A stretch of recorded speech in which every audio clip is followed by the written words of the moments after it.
The light charitable ട്രസ്റ്റിന്റെ 52ാം കുടുംബ സംഗമവും ഇഫ്താർ വിരുന്നും നടന്നു.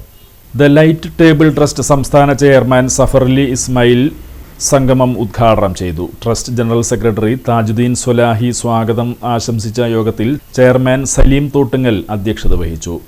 ഡോക്ടർ അബ്ദുൽ ഹസീബ് മദനി മുഖ്യപ്രഭാഷണം നടത്തി. താജുദ്ദീൻ സ്വലാഹി റമദാൻ സന്ദേശം നൽകി. നമ്മുടെ പല പ്രവാസി സുഹൃത്തുക്കളും നമ്മുടെ ലൈറ്റ് എന്ന സംവിധാനത്തെ തന്നെ താങ്ങി നിർത്തുന്നത് പ്രവാസ ലോകത്തിൽ ഇതിലൊന്നും പങ്കുചേരാതെ ഇത്തരം ഒരു ഇഫ്താറിനോ ക്ലാസിനോ ഒന്നും എത്തിപ്പെടാൻ കഴിയാതെ ജോലിയെടുത്തുകൊണ്ടിരിക്കുന്ന നമ്മുടെ സഹോദരന്മാരും സഹോദരിമാരുമാണ്.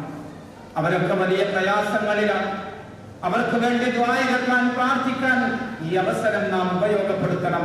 സർവശക്തനായ നാഥൻ അവർക്കൊക്കെ സമാധാനവും സന്തോഷവും പ്രദാനം ചെയ്യുമാറാകട്ടെ.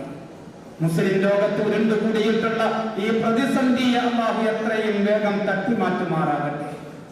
ഈ ഉമ്മത്തിനെ തമ്മിലടിപ്പിച്ച് ഭിന്നിപ്പിച്ച് പരസ്പരം പോർവിളി നടത്തി നിരപരാധികളെ മരണത്തിലേക്ക് തള്ളിയിടുന്ന റമദാനിലെ വ്രതനാളുകളിൽ നോമ്പ് പിടിച്ചു നിൽക്കുന്ന മക്കൾ ഇഫ്താറിന് കണ്ണും നട്ടിരിക്കുമ്പോഴാണ് ബോംബുകൾ വന്ന് പതിച്ച് ഈ ജീവിതത്തോട് വിട പറയുന്നത്. രക്തത്തിൽ കുളിച്ചു കിടക്കുന്ന നമ്മുടെ പിഞ്ചോമന മക്കളുടെ ധൈര്യതയാർന്ന മുഖം ഈ ഇഫ്താറിന് വേണ്ടി സമാധാനത്തോടെ ഇരിക്കുമ്പോൾ നമ്മുടെ മനസ്സുകളിലേക്ക് വരണം.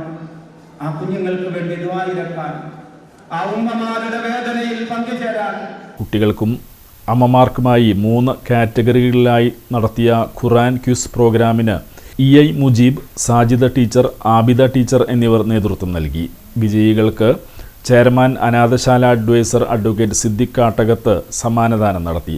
സലാഹുദ്ദീൻ കരൂപ്പടന്ന, ഹുസൈൻ തോട്ടുങ്ങൽ, സിദ്ദിഖ് മാനങ്കേരി, റാഫി കൊണ്ടാമ്പിള്ളി, സുബൈദ സലാഹുദ്ദീൻ, ഷക്കീല സഫറലി, വാഹിദ ഹുസൈൻ, റസിയ ഗഫൂർ, മീന സലീം, സുനിത താജുദ്ദീൻ തുടങ്ങിയവർ നേതൃത്വം നൽകി. ജില്ലാ സെക്രട്ടറി റഹീം പുതിയ വീട്ടിൽ നന്ദി പറഞ്ഞു.